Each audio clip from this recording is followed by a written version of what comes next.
आप सभी की प्रिपरेशन अच्छी चल रही होगी। सो यूपीपीसीएस 2026 की नोटिफिकेशन आ चुकी है, इसमें वैकेंसीज आ चुकी हैं। अब इसमें फॉर्म कब से फिल होना स्टार्ट होंगे, लास्ट डेट क्या है, एग्जाम पैटर्न क्या है, क्योंकि बहुत से बच्चों को जो यूपी पीसीएस है उसके प्री में कितने एग्जाम्स होते हैं, मेंस में कितने एग्जाम होते हैं, है ना, मेंस 2 to 3 डेज चलता है, कितने पेपर्स होते हैं, इंटरव्यू होता है। सो सारी चीजों को हम इस वीडियो डिस्कस करेंगे, एग्जाम पैटर्न, सिलेबस को भी देखेंगे हम कि क्या क्या आता है, क्योंकि जो मेंस में ना 6 पेपर्स होते हैं, 8 पेपर्स होते हैं एक्चुअली उसमें, ठीक है। प्री में 2 एग्जाम्स होते हैं, अलग अलग शिफ्ट में एग्जाम्स होते हैं। तो सारी चीजों को ना हम बिल्कुल डिस्कस करेंगे, exam pattern, syllabus, selection process. So watch the video till the end. अगर आप फ्रेशर्स हो तो ये वीडियो बिल्कुल आपके लिए है, जिससे कि आपको पूरा का पूरा एक रोड मैप रेडी होगा, कैसे कैसे आपको प्री में क्या आता है, मेंस में क्या आता है, इंटरव्यू, सारी चीजों को हम इस वीडियो में डिस्कस करेंगे, सो दैट आपको कोई और वीडियो देखने की नीड नहीं होगी, राइट। ये डायरेक्ट मैंने ऑफिशियल वेबसाइट से इसका स्क्रीनशॉट लिया है, सो दैट आपको ये ना लगे कि कुछ रॉन्ग इन्फॉर्मेशन आपको बताई जाएगी, बिल्कुल ऑथेंटिक इन्फॉर्मेशन यहाँ आपको प्रोवाइड कराई जाती है। Okay, so without wasting our time let's start. सबसे पहले हम डिस्कस करते हैं कि इसके बारे में बता दें तो ये Uttar Pradesh public service commission ये पीसीएस का एग्जाम कंडक्ट कराती है। वही पीसीएस जिसे आप डेप्यूटी कलेक्टर, बीडीओ, डीएसपी बनते हैं, राइट। सेंट्रल लेवल पर यूपीएससी होता है, स्टेट लेवल पर एमबीपीएससी, यूपीपीएससी, ठीक है, बीपीएससी, ये सेंट्रल लेवल, स्टेट लेवल पे ये सारे एग्जाम होते हैं। सेंट्रल लेवल पे जो एग्जाम होता है यूपीएससी का, उससे डायरेक्ट कलेक्टर बनते हैं। स्टेट लेवल पे एग्जाम होते हैं, उससे डेप्यूटी कलेक्टर बनते हैं। तो ये सारी चीजें हैं। अब इसमें क्या है कि जो एग्जाम फॉर्म फिल होना स्टार्ट हो गए हैं आपके 25 जून से, ठीक है, एंड लास्ट डेट इसकी है 27 जुलाई 2026। अगर आपको कुछ करेक्शन वगैरह करना है, मॉडिफिकेशन वगैरह होना है, तो ये 3 अगस्त तक आप ये कर सकते हैं। फाइन, सो फॉर्म होना स्टार्ट हो गए हैं, एंड फॉर्म अगर आपको फिल करना है तो आप जल्दी करना फॉर्म, अदरवाइज क्या सर्वर इशू वगैरह एंड में आने लगता है। सो ऑन मोमेंट के लिए मत बैठना। अब फॉर्म फिल होने से पहले सबको ओटीआर करवाना जरूरी है, जिसे हम वन टाइम रजिस्ट्रेशन कहते हैं। अगर आपको वन टाइम रजिस्ट्रेशन नहीं होगा तो फॉर्म फिल नहीं होगा, ठीक है। वन टाइम रजिस्ट्रेशन के बाद ही आप फॉर्म को फिल कर पाएंगे। फाइन, नेक्स्ट चलते हैं एप्लीकेशन फी पे कि ये वाले जो पीसीएस का जो एग्जाम है उसकी एप्लीकेशन फी कितनी है। तो अनरिजर्व ईडब्ल्यूएस ओबीसी के लिए है 125 एग्जाम फी है, तो ज्यादा नहीं है। एससी एसटी के लिए है total 65 rupees, person with disabilities के लिए है 25 रुपीज ओनली, एक्स सर्विसमैन के लिए है 65 रुपीज ओनली, ठीक है। तो ये है एप्लीकेशन फी। नेक्स्ट क्या है, नंबर ऑफ वैकेंसी इसमें कितनी निकली है उसको देख लेते हैं। तो टोटल जो भी है प्रेजेंट में टेंटेटिव वैकेंसी जो आई है 500 वैकेंसी इसमें आई है।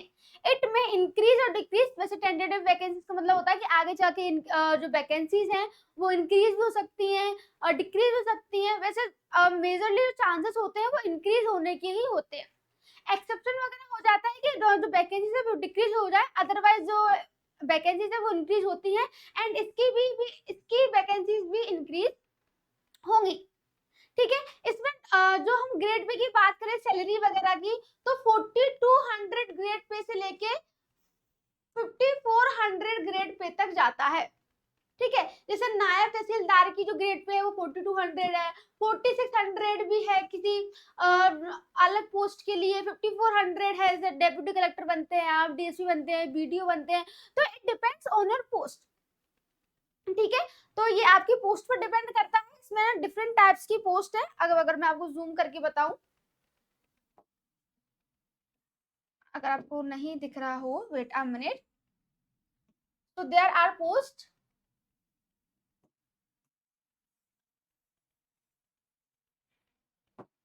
वैसे ये पोस्ट है deputy collector, deputy superintendent of police, block development officer, BDO कहते हैं शॉर्ट में, असिस्टेंट रीजनल ट्रांसपोर्ट ऑफिसर। तो इसमें इतनी सारी पोस्ट है, अप्रोक्स बहुत सारी पोस्ट इसमें दी गई है and it depends on your number, आपकी रैंक कितनी है। अगर सबसे अच्छी रैंक आती है तो आप डायरेक्ट डेप्यूटी कलेक्टर बनते हैं, थोड़ी और रैंक पर डेप्यूटी सुपरिटेंडेंट ऑफ पुलिस बनते हैं। तो ये सारी जो पोस्ट है it depends only on your rank, rank wise आपको पोस्ट दी जाती है।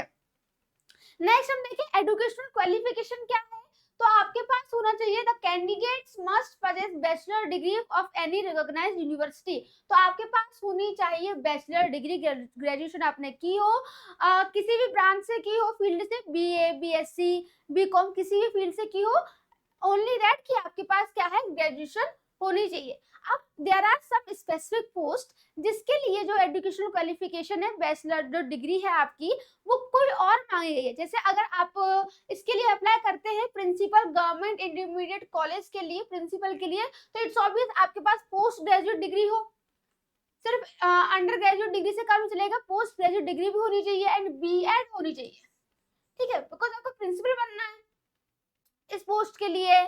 सेकंड क्या है, अगर सीनियर लेक्चरर के लिए चाहिए तो आपके पास पीएचडी वगैरह होनी चाहिए, एमफिल इन एजुकेशन हो या फिर पोस्ट ग्रेजुएट डिग्री होनी चाहिए with the degree of bachelor of education. तो इसमें there are some okay some specific post, उनके लिए थोड़ी अलग क्वालिफिकेशन है। जैसे मैनेजर के लिए, व्यवस्थापक के पद पर सीधी भर्ती के लिए किसी अभ्यर्थी के पास किसी मान्यता प्राप्त संस्थान से एक विषय के रूप में हाउस कीपिंग के साथ होटल मैनेजमेंट का कोर्स होना चाहिए या कैटरिंग टेक्नोलॉजी में स्नातक की उपाधि होना आवश्यक है। समझ में आ गया कि होटल मैनेजमेंट का कोर्स या कैटरिंग टेक्नोलॉजी से रिलेटेड आपने कोई कोर्स किया हो, देन ठीक है। Account and audit officer in Mandi Parishad, उसके लिए आपको ग्रेजुएट हो in commerce with accountancy of the subject। तो ऐसे क्या है, and having at least 5 year experience in accounts, तो there are some post 5 to 6 post, इसमें अलग वो मांगी गई है एजुकेशनल क्वालिफिकेशन। अगर आपके पास नहीं है तो बस आप इसके लिए एलिजिबल नहीं है, बाकी पोस्ट के लिए आप एलिजिबल हैं। there are also some post जिसमें मांगा गया है फिजिकल, फाइन, जैसे कि आपको डीएसपी के लिए, डेप्यूटी ऑफ सुपरिटेंडेंट पुलिस के लिए आपका जो फिजिकल है, हाइट आपकी मेल के लिए 165 सेंटीमीटर होनी चाहिए, फीमेल कैंडिडेट्स के लिए 152 सेंटीमीटर होनी चाहिए, चेस्ट आपका एक्सपेंडेड 89, अनएक्सपेंडेड 84, ठीक है। शेड्यूल्ड ट्राइब्स के लिए हाइट 147 है एंड चेस्ट वगैरह उनके लिए कुछ है नहीं है, नॉट एप्लीकेबल। सो डीएसपी के लिए ये वाला फिजिकल है। For the post of district commandant home guard के लिए मांगा गया है फिजिकल, इसमें भी मेल के लिए हाइट 165 सेंटीमीटर, फीमेल के लिए 150 सेंटीमीटर, ठीक है। अगर आपको नीचे नहीं दिख रहा हो तो मैं आपको बता दूं, ये for the post of superintendent of jail के लिए आपकी हाइट सबसे ज्यादा मांगी गई है 168 सेंटीमीटर, ठीक है। तो ऐसे there are also some post, इसमें क्या है कि आपका फिजिकल भी मांगा गया है। जैसे इसमें क्या है कि एक्साइज इंस्पेक्टर के लिए भी इसमें कुछ फिजिकल है। तो मैं आपको क्या है कि पूरी की पूरी डिस्क्रिप्शन में लिंक दे दूंगी इसकी पीडीएफ की, सो आप वर्ड टू वर्ड इसमें जाके चेक कर सकते हैं आप, ठीक है, कि और किस पोस्ट के लिए फिजिकल इसमें है, ठीक है, अलग एजुकेशन क्वालिफिकेशन क्या मांगी गई है। जितना भी इंपॉर्टेंट था वो मैंने कवर कर लिया है, फाइन।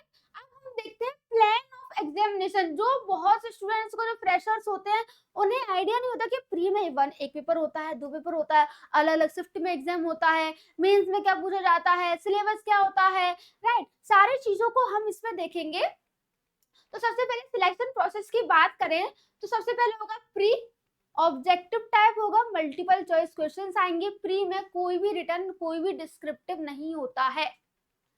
फिर होगा जब आप प्री क्वालिफाई कर लोगे देन आपका होगा मेंस।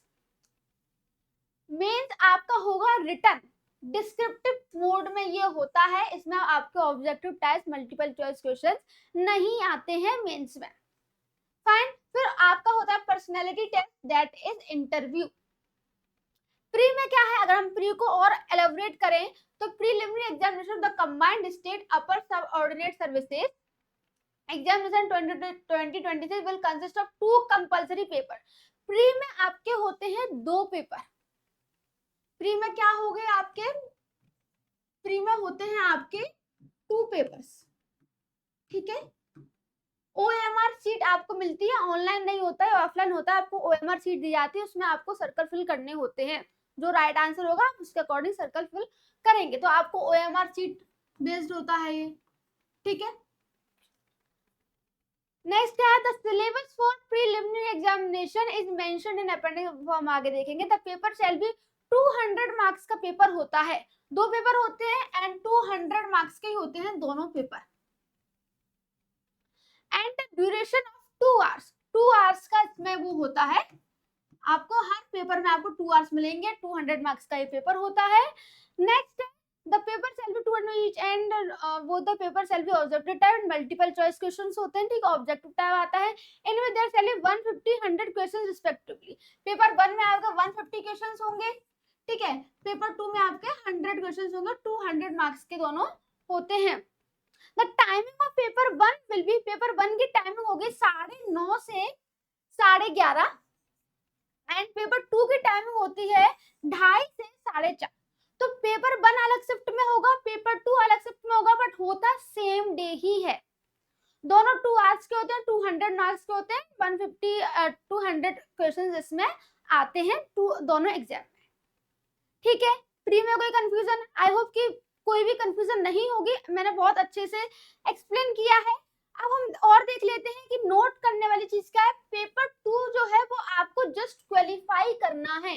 मिनिमम जो मार्क्स आपको लाने हैं वो 33 परसेंटाइल तो आपके आने ही चाहिए, तभी आपको क्वालिफाई हो पाएगा। जब मेरिट लिस्ट बनेगी, प्री के बाद जब आप मेंस देने जाते हैं ना, प्री की जो मेरिट लिस्ट बनेगी उसमें पेपर 2 के नंबर काउंट नहीं होंगे। जो मेरिट लिस्ट बनेगी वो पेपर 1 के बेसिस पर ही बनेगी। इसमें बिल्कुल क्लियरली मेंशन किया है, the merit of the candidates will be determined on the basis of marks obtained in paper 1।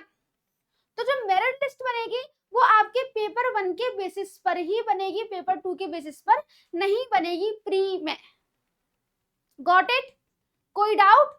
कोई डाउट नहीं होगा वैसे तो। अगर कोई डाउट हो फिर भी देन कमेंट सेक्शन में आप पूछ सकते हैं। एंड सेकेंड थिंग क्या है कि it is mandatory for the candidates to appear in both the paper. दोनों पेपर में आपको बिल्कुल अपीयर होना है। अदरवाइज आप सोचो कि पेपर 1 दे लिया है, पेपर 2 नहीं देते हैं, पेपर 2 दे लिया है, पेपर 1 नहीं देते हैं, तो ऐसा नहीं है। दोनों पेपर ही देने होंगे। अगर आप कोई एक पेपर ही मिस करते हैं तो आपको डिस्क्वालीफाई कर दिया जाएगा। आगे बढ़े, ठीक है। सब्जेक्ट फिर आते हैं मेंस की। जब आप प्री क्वालिफाई कर लोगे तो प्री के बाद होगा आपका मेन रिटर्न, ठीक है। मेंस होगा तो मेंस में आपके 8 सब्जेक्ट्स, जनरल हिंदी पूछी जाएगी इसमें, ऐसे मींस इंग्लिश के बारे में पूछा जाएगा। एंड ये 6 सब्जेक्ट्स हैं आपके जीएस से related. General studies first paper, second paper, third paper, fourth paper, fifth paper, sixth paper, ये अलग अलग पेपर होते हैं अलग अलग शिफ्ट में। 3 डेज मेंस चलता है वैसे मेरे हिसाब से, इसके बारे में मुझे आइडिया नहीं है, बट हाँ सारे पेपर होते हैं आपके। All paper shall B conventional type. सारे पेपर आपके क्या है, आपको सारे पेपर मतलब रिटर्न है, इसमें कोई भी पेपर ऑब्जेक्टिव टाइप नहीं है। और की बात करें तो जैसे जनरल हिंदी 150 मार्क्स, ऐसे 150 मार्क्स का होता है। फर्स्ट पेपर 200 मार्क्स का, जनरल स्टडीज का सेकंड पेपर 200 मार्क्स का, जीएस का थर्ड पेपर 200 मार्क्स का, सारे 200 मार्क्स के होते हैं एक्सेप्ट हिंदी एंड ऐसे जो कि है वो 150 मार्क्स का। Got it? तो ऐसे आपके ये मेंस के सारे पेपर होते हैं, सारे कंपलसरी सब्जेक्ट्स हैं, आप कोई भी पेपर मिस नहीं कर सकते हैं। अगर आपने पेपर मिस किया देन आपको डिस्क्वालीफाई कर दिया जाएगा। नेक्स्ट हम डिस्कस करते हैं पर्सनैलिटी टेस्ट, जो कि होता है 100 मार्क्स का। आपका प्री क्वालिफाई हो गया, मेंस के लिए बुलाया, मेंस क्वालिफाई हो गया तो इंटरव्यू के लिए बुलाया। इंटरव्यू कितने मार्क्स का होता है? 100 मार्क्स का होता है।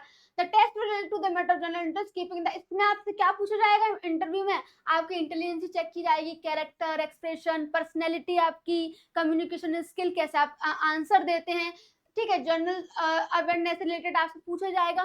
तो ये सब कुछ आपका पर्सनैलिटी टेस्ट में पूछा जाएगा, जो कि 100 मार्क्स का होता है। एंड इंटरव्यू के नंबर्स बहुत ज्यादा मैटर करते हैं। नेक्स्ट हम बात करें तो अब हम देख लेते हैं कि प्री के पेपर 1 और पेपर 2 का क्या सिलेबस है, क्या एग्जाम में पूछा जाता है पेपर 1 में, पेपर 2 में, फिर हम देखेंगे मेंस का भी। तो पेपर 1 होती है जनरल स्टडीज 1, 2 आवर्स का टाइम होता है, 200 मार्क्स का।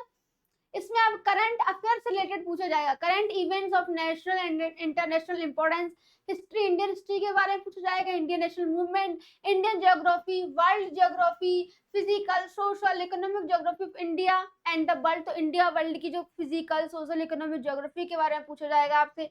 इंडियन पॉलिटी के रिलेटेड हो जाएगा, कॉन्स्टिट्यूशन, पॉलिटिकल सिस्टम, पंचायती राज, तो ये सारी चीजें आपके पेपर 1 में पूछी जाएंगी। इसका ये सिलेबस है, आई होप कि आपको सही से दिख रहा होगा। वेट अ मिनट, हाँ ये बिल्कुल ये पीडीएफ है, ये हमने ऑफिशियल वेबसाइट से डाउनलोड की है, मैं इसके लिंक दे दूंगी सो दैट आप और अच्छे से चीजों को देख पाओगे, हिंदी एंड इंग्लिश दोनों में पीडीएफ दे दूंगी आपको डिस्क्रिप्शन में, ठीक है। करंट इवेंट्स हो गया, हाँ current events of national international importance, history देख ली हमने, इसमें इंडियन वर्ल्ड ज्योग्राफी है, इंडियन पॉलिटी, गवर्नेंस है, economic and social development, sustainable development, poverty, demography, social sector initiative, economics से इसमें पूछा जाएगा। तो जनरल स्टडी 1 में ये सारी चीजें आपसे पूछी जाएंगी। जनरल साइंस भी आपसे पूछा जाएगा इसमें, तो पेपर 1 में ये सारी चीजें होंगी।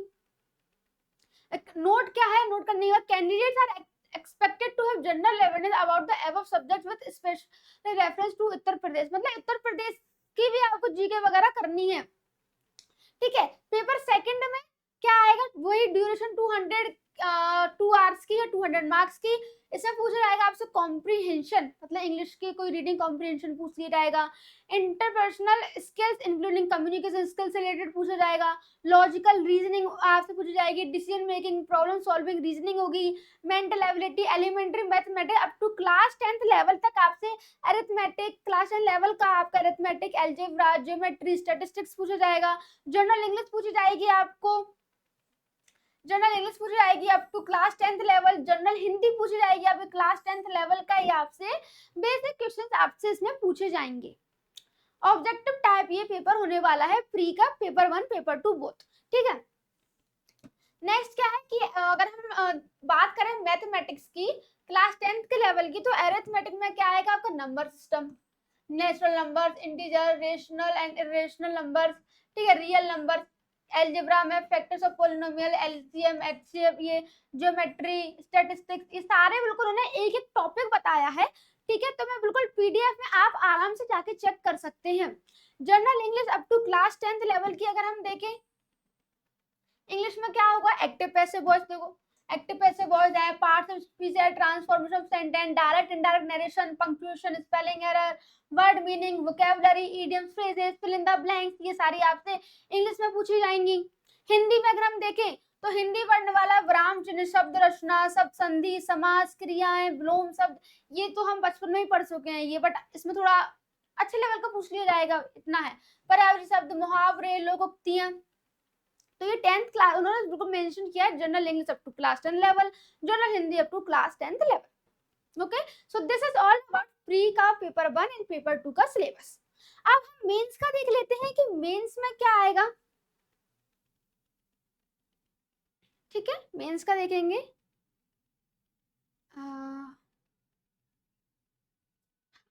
सबसे पहले हम हिंदी की बात करें मेंस में, तो दिए हुए गद्य खंड का बोध एंड प्रश्नोत्तर, संक्षेपण, सरकारी अर्ध सरकारी पत्र लेखन आएगा, तार लेखन, इनको हिंदी में दिया हुआ है, कार्यालय आदेश, अधिसूचना, परिपत्र, शब्द ज्ञान एवं प्रयोग, उपसर्ग, प्रत्यय, ठीक है, विलोम शब्द, तो ये हिंदी में मेंस लेवल में पूछ लेंगे। ये ऐसे में क्या पूछेंगे, there will be 3 sections in the question paper of ऐसे, ऐसे में 3 सेक्शन में होगा। सेक्शन ए में आपसे पूछा जाएगा लिटरेचर एंड कल्चर से रिलेटेड कोई भी टॉपिक आपको दे दिया जाएगा, उसमें आपके बारे में लिखना है, सोशल स्फीयर, पॉलिटिकल स्फीयर, ठीक है, सेक्शन ए में ये पूछा जाएगा। सेक्शन बी में साइंस एंड एनवायरनमेंट, टेक्नोलॉजी से रिलेटेड, इकोनॉमिक स्फीयर से रिलेटेड,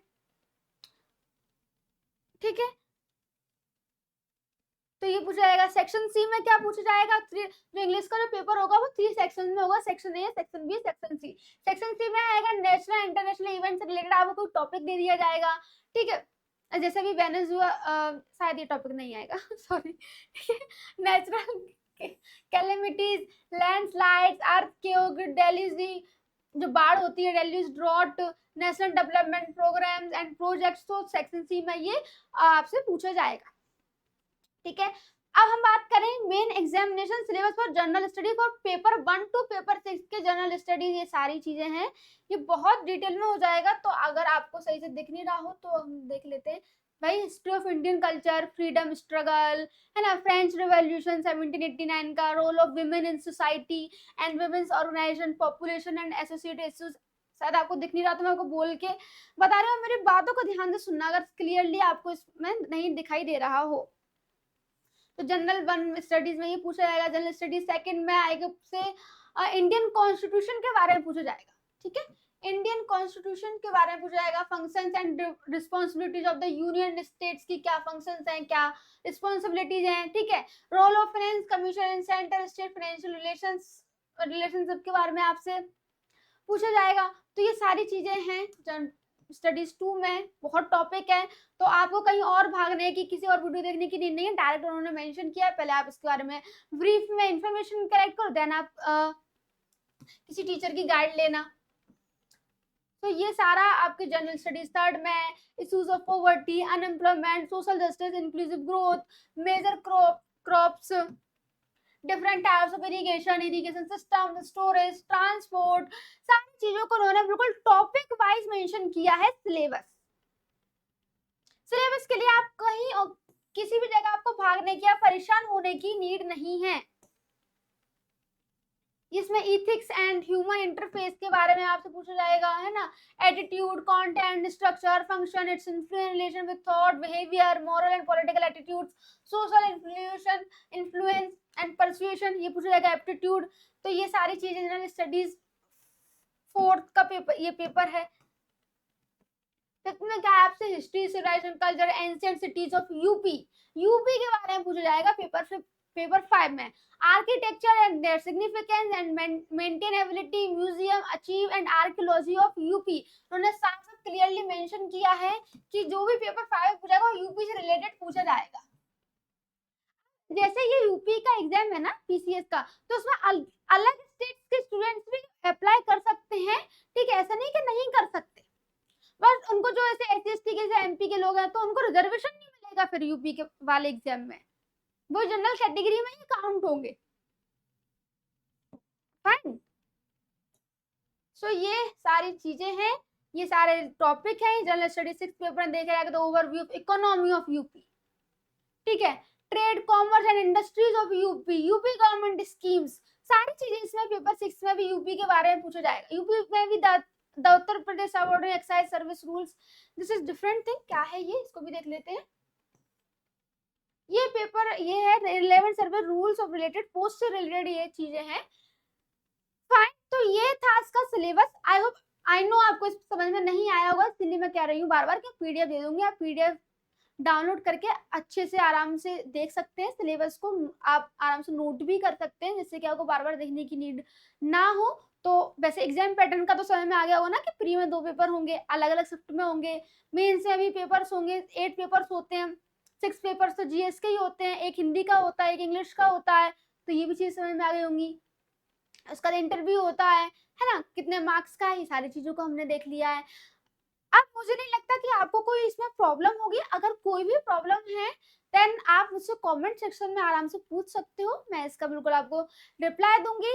एंड अगर आपको ये जो वीडियो है वो अगर अच्छी लगी हो देन लाइक कर देना, कमेंट कर देना एंड सब्सक्राइब कर लेना चैनल को, क्योंकि इसमें जो लेटेस्ट नोटिफिकेशन आती हैं ऑथेंटिक नोटिफिकेशन, नॉट फेक।